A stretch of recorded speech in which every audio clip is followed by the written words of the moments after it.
ये बरेठी गांव है। तो यहाँ पर तालाब के किनारे पर दो पक्षों के बच्चे, एक पक्ष के बच्चे बकरी चरा रहे थे, दूसरे पक्ष के भैंस चरा रहे थे।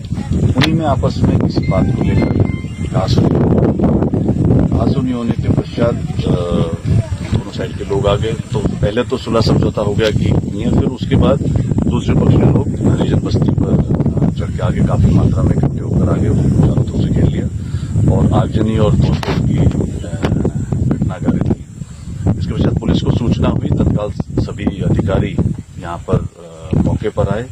पुलिस ने रात को दबिश दी और करीब 35 लोगों को अब तक गिरफ्तार कर लिया है और एफआईआर पंजीकृत हो गई। और हम लोग सुनिश्चित कर रहे हैं कि जो लोग इस घटना के अंदर सम्मिलित थे उनमें एनएसए के तहत कार्रवाई की जाएगी और सख्त से सख्त कार्रवाई की जाएगी। 35 अरेस्ट अब तक हो चुकी है और दबिशें दी जा रही है ताकि अन्य लोगों के अरेस्ट।